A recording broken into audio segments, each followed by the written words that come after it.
Ja. Pozdravljeni! To je najin prvi vlog. Pripravljala sva se kar nekaj časa.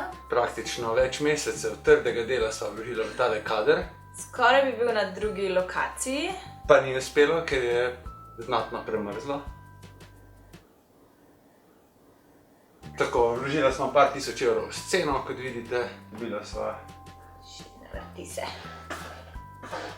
Naslov tega vloga je, zakaj še vedno ne vemo, kam greva. Ker je res. Niti približno ne vemo, kam greva.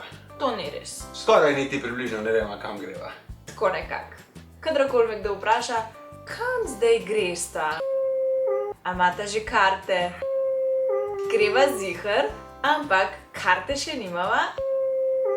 Niti ne veva čisto točno, kam greva. Ideja je, da greva spet v Azijo in ljudje nama reče, pa a spet greta na isti konc. Pa zakaj spet? A ne bi nekaj novega raziskvala? Ta isti konc je tako malo delikatna tema. A res delikatna? Prav delikatna? Ja, prav delikatna. Skoraj delikatesna že. Isti konec na tem območju je približno isti konec, kot bi rekel, tem območju.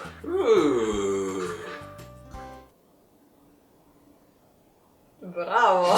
A je Bože vmes prekineva, ali... Mi res obožujemo Bangkok in verjetno bova letela v Bangkok. Poleg tega, da so ful poceni karte iz Zagreba s Katarjem. Lepa odskočna deska je za potovanje po Aziji. Praktično kamorkoli. Tudi v Tokio recimo. Tudi v Tokio, ali pa v Seul.